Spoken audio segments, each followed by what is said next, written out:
You know what I love and hate at the same time? Crossovers.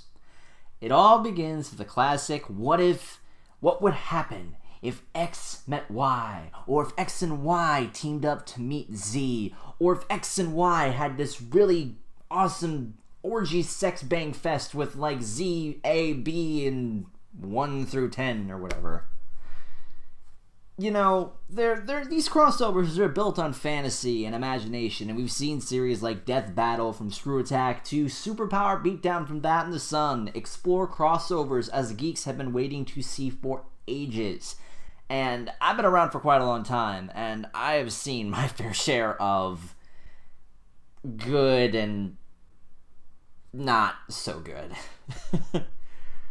But today, for you all, I'm going to bring up a fanfic that I discovered back in 2007 when I was in high school, when I was not exactly the toon critic that I am now, when I didn't have this.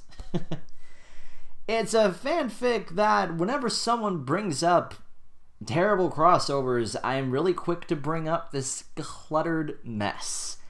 Today, we look at a Land Before Time meets Kamen Rider fanfic, simply entitled Brotherhood of the Seed. This is your one chance to leave. Nope. Let's dive in.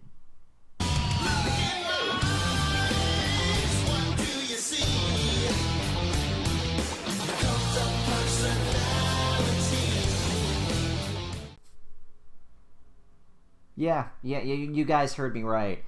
Kamen Rider and Land Before Time. How is this supposed to work out? Guys, this is... Really?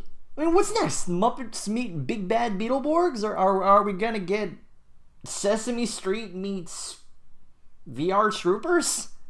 God, I know what VR Troopers is. That is really sad. I didn't even see it, so...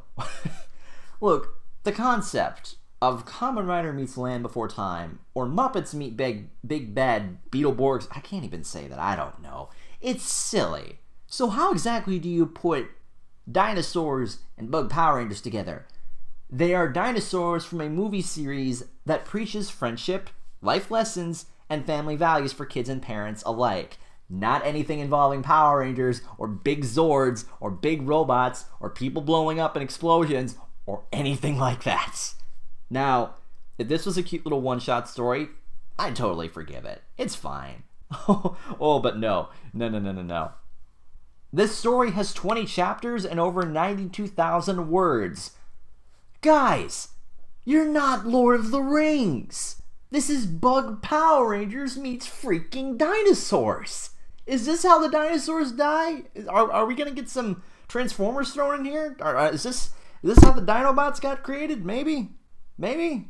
Is this Land Before Time 14, Age of Extinction? Actually, fun fact, that was actually what Land Before Time 14 was supposed to be. But no, this is legit.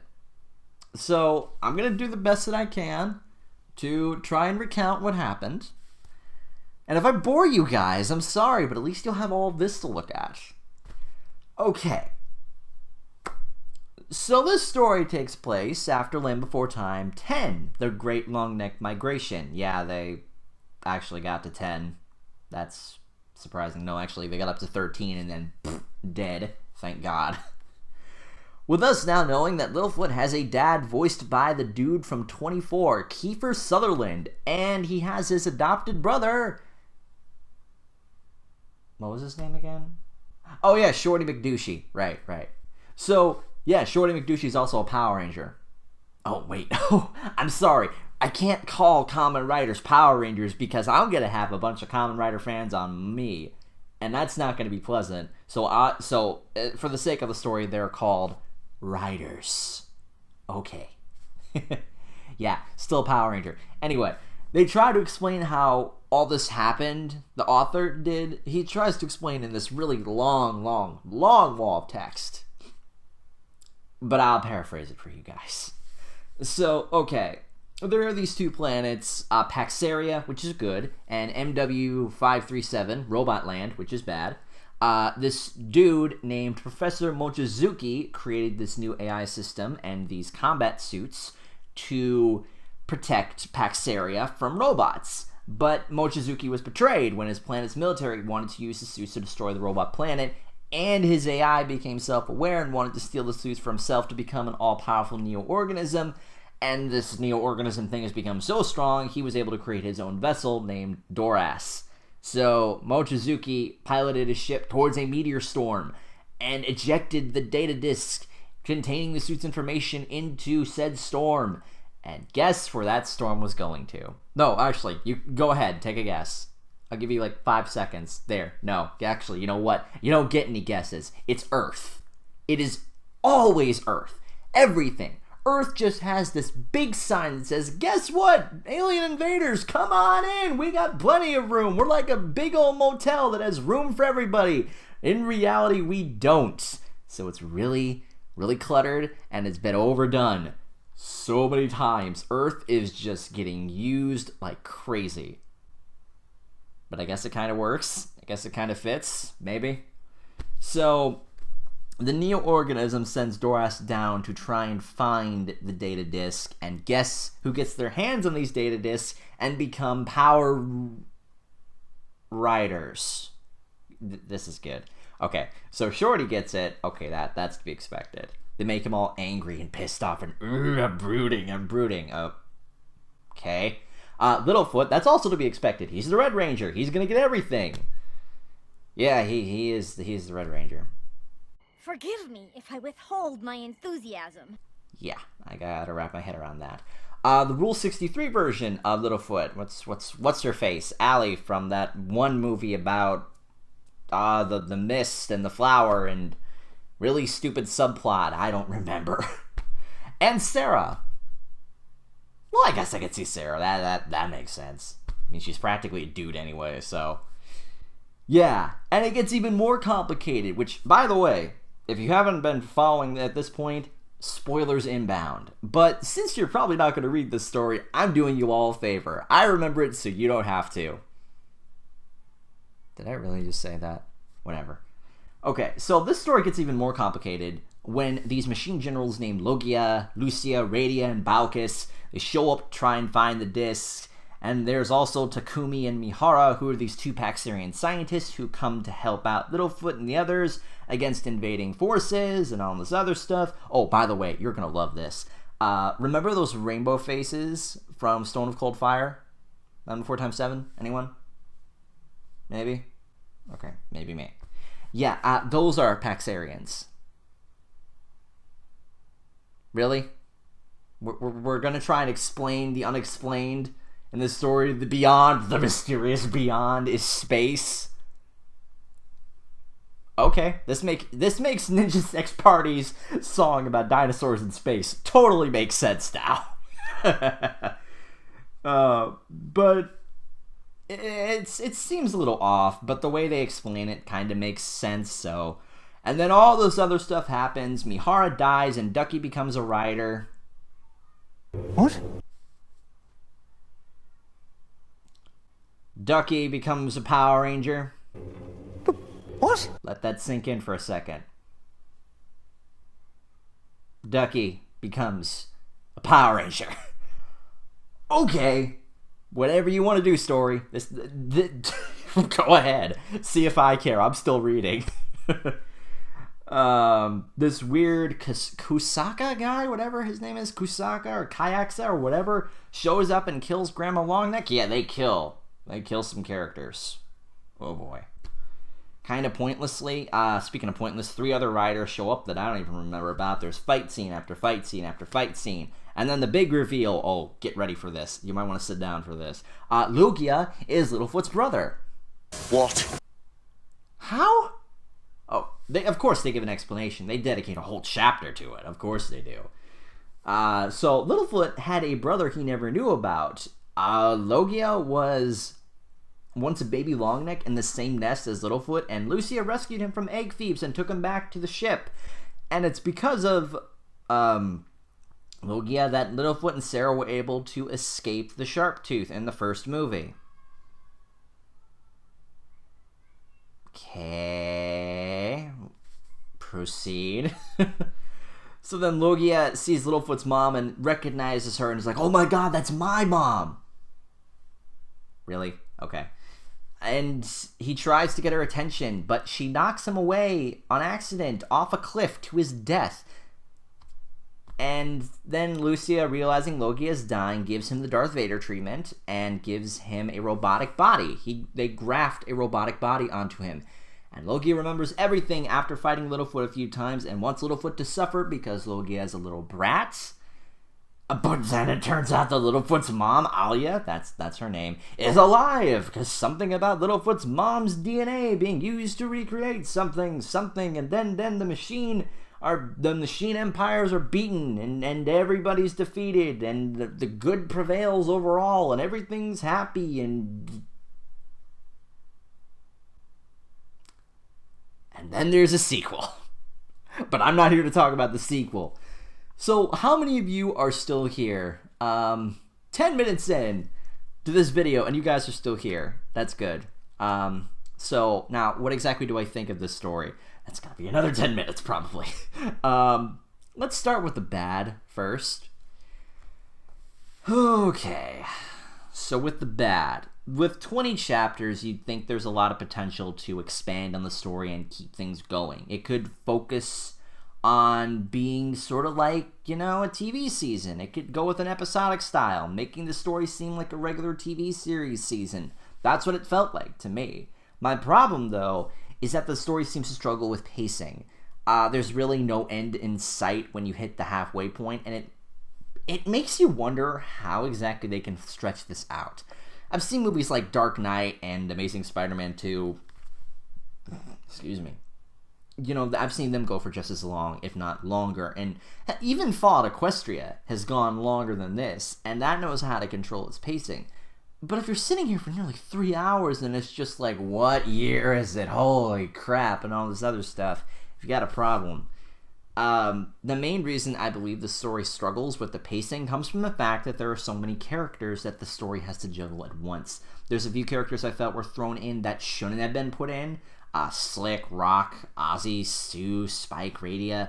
It wouldn't have hurt to, trim the fat. Have a salad or two on the side, go out for a walk. Maybe. Focusing on just the core characters versus the villains is fine, but it feels like some characters are thrown in there for filler. And the story, I think that could have been, it could have gone down to 15 chapters maybe if they cut out a few corners and got into the good stuff. It could have been better that way. Power Rangers has usually 5 to 6 Rangers with a few exceptions. I don't know if Kamen Rider juggles that many, but looking up all this information confused me because I know nothing about Kamen Rider. I know absolutely nothing about it, and I didn't feel like I should do some research. I did a little bit. I just looked up the names. Apparently this guy took these Kamen Rider names from all sorts of other series. Don't ask me to go into Kamen Rider territory. I'm lucky enough that I saw all Power Rangers, so maybe that's why I didn't enjoy this story, actually, because I have no idea what this is. And maybe if I know more about what Kamen Rider is, I could have understood it more. But it's just the overall concept of Land Before Time meeting Kamen Rider. There's your problem. The absurdity of just the concept is something that, might turn fans away. There's your problem. Even when reading this, I had to pause to take in the fact I was reading a story where dinosaurs become Power Rangers.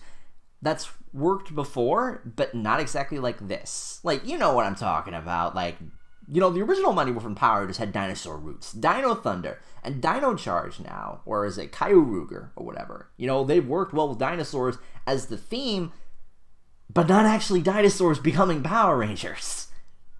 Not exactly that. I don't see how that's supposed to work. Brotherhood of the Seed is interesting in concept, but it's really sloppy in its execution. But don't get me wrong, I don't hate this fic. I actually kind of like it in a very small light, in just a few aspects. If it weren't for this fic, actually, I wouldn't have come up with the idea to start doing my own crossover, so this story actually inspired me. So let's see if there's any good to this. Ask anyone and they'll tell you that I'm a huge fan of action movies and of Power Rangers. Fight scenes are amazing if they are done right. The fight scenes in this fic are intense. Although if you're not paying attention, you can get a bit lost. The fight between Littlefoot versus Kusaka in the volcano is really cool. I won't lie. You know, Littlefoot is a Power Ranger versus this really pissed off, brooding 6th Ranger type guy. It's really cool. I really liked how they did that. That's about the only fight that was good. So, I think there's too many fight scenes, though, to choose from. And the fact that there's really too many at a time, I think there should be a balance. It's hard to tell who would come out in the end as a victor, so that's good. Being unpredictable is hard these days, so good point on that. Which ties in well with, you know, unpredictability and the plot twists and surprises. I swear, there are more swerves in this than a mouse coaster. This is one of the fixed strong points, I think, and it's one of the few strong points that it actually has going. The element of surprise is important if you want to keep people interested. Characters dying, the cameos from established characters, and who becomes a writer. I didn't quite understand why they killed Grandma, or why they brought Ozzy back from the second movie to be an evil writer, but with Logia being Littlefoot's brother, you know, just spending a whole chapter explaining that, and Littlefoot's mom actually being alive, even that had to surprise me. That still doesn't mean that it makes sense. It doesn't. That's why it kind of hurts. And, you know, mixing the two universes together, you know, I was about to say Littlefoot, Land Before Time and Kamen Rider. Mixing those two universes together was something that I thought wouldn't be possible. Tying in characters from, like, 10 movies, and also creating new characters to blend in is a challenge, but it takes a skilled mind to take all those elements and put them together. Just doing that is pretty impressive. The execution may not have been exactly what we wanted, but it's the accomplishment that matters. You would never expect to see returning characters come back to see them handle becoming writers so easily. I mean, oddly enough, I can see these characters reacting this way to their powers. The author managed to capture the characters' personalities quite well. Now, overall, making a crossover like this is risky in that the concept could be so absurd, no one's going to read it. However, the open-minded can look into this and at least give the story a chance to discover, I may have loved the heck out of the story when I was younger, but looking back at it, it's not as great as I remember it. There are some things that just shouldn't mix, no matter if you love both of them individually and want to see them cross. So, I give it a 7 out of 10. And, you know, if they had maybe switched this around to Power Rangers, it would make sense, I think. You know, there's been like 3 Dino-themed teams, so it makes sense. I mean, who wouldn't want to see these two cross over? I mean, it's just as epic as, like, you know, Scooby-Doo WrestleMania Mystery.